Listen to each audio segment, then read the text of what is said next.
We continue to track the outcome of last week's historic election in Northern Ireland, which saw Irish nationalist party Sinn Fein win the most seats for the very first time. The UK's Secretary of State for the region is meeting today with all 5 major parties, urging them to form a new power-sharing government. The CBC's Tom Perry is following the story from London and joins us now. Thanks for joining us, Tom. Let's talk about the latest.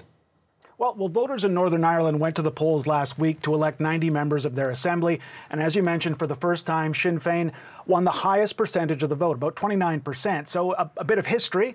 Sinn Fein is a nationalist party. As you said, it began as the political wing of the Irish Republican Army, and its ultimate goal is a united Ireland, so Northern Ireland out of the UK.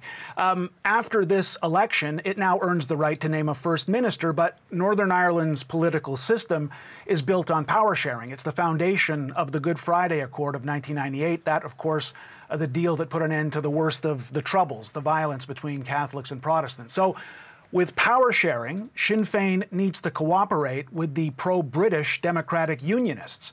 Sinn Fein would name a First Minister, the DUP would name a Deputy First Minister, but right now, the DUP won't play ball. And the reason for that is it's upset with a deal that governs trade between Northern Ireland and the rest of Britain in the wake of Brexit. So it's all a bit complicated, but unless it gets sorted out, people in Northern Ireland won't have a fully functioning government. Now, I spoke to Professor Katie Hayward from Queen's University in Belfast. I asked her about this impasse and whether she was worried it would weaken the Good Friday deal and lead to increased tensions. And here's what she said.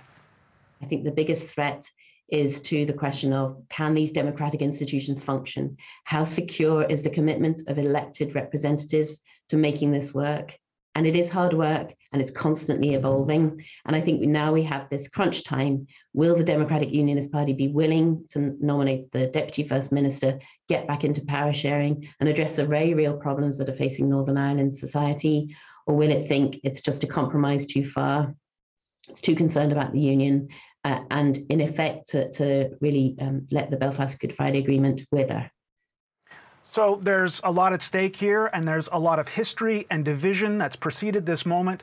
The US, the UK, and the Irish governments have all called on parties to work together and reach a power-sharing deal. The big question now is whether that's possible. We'll be watching. Thanks for this, Tom. CBC's Tom Perry, live in London.